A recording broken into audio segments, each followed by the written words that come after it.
Je vais vous expliquer rapidement comment on peut exploiter un essai de flexion. Donc un essai de flexion, c'est assez simple.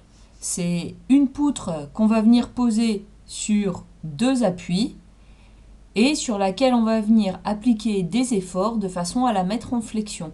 Donc là, je vous ai mis ici une photo d'une poutre en béton armé qui est sur un banc de flexion. Donc ici, on a deux forces ponctuelles qui viennent appuyer dessus. Elle est en appui sur sa gauche et sur sa droite.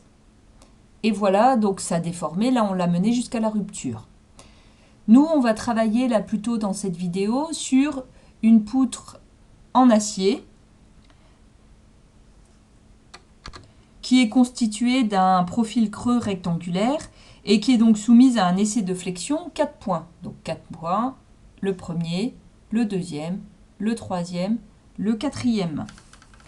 Donc on a collé sur cette poutre des jauges de déformation que vous avez ici, donc numérotées de 1 à 7 au niveau de l'appui et numérotées de 8 à 14 au niveau à mi-travée, au milieu de la travée. À quoi ça sert des jauges de déformation? Déjà, ça se présente sous cette forme-là.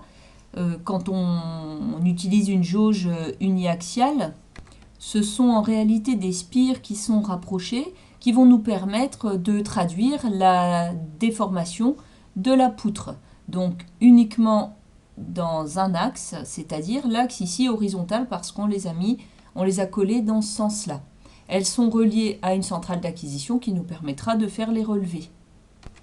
Donc les jauges 1 à 7 sont collées au niveau de l'appui, donc la 1 sur la surface supérieure, la 2 un petit peu en dessous, on descend, etc. jusqu'à la 7 sur la partie basse de la section au niveau de l'appui. Même chose, la jauge numéro 8 en mi-travée est collée sur la surface supérieure de la poutre, alors que la jauge 14 est tout en bas de la section de mi-travée.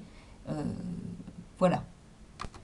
Donc on va charger la poutre par l'intermédiaire du vérin numéro 3 qui est ici, jusqu'à une charge qui sera de 2000 décanewtons. Donc on va obtenir sur les jauges de déformation des résultats que je vous affiche ici. Donc au niveau de l'appui, pour la jauge 1 à la jauge 7, on va mesurer les déplacements.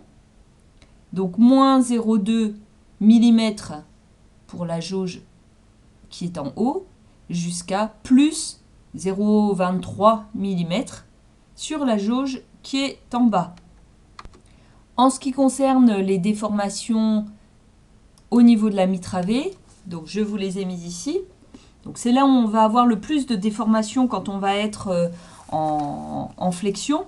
Donc je vais garder celle-ci. Donc on a au niveau de la jauge J8 qui est en haut de la poutre, une déformation de moins 2,9 mm.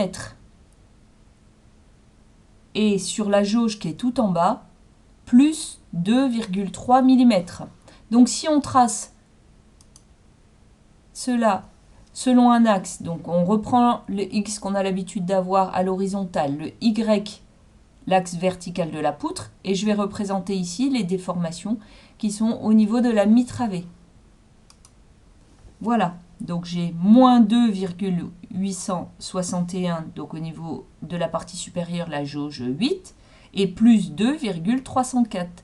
Donc voilà l'allure de la déformation sur cette section-là qui est à mi-travée.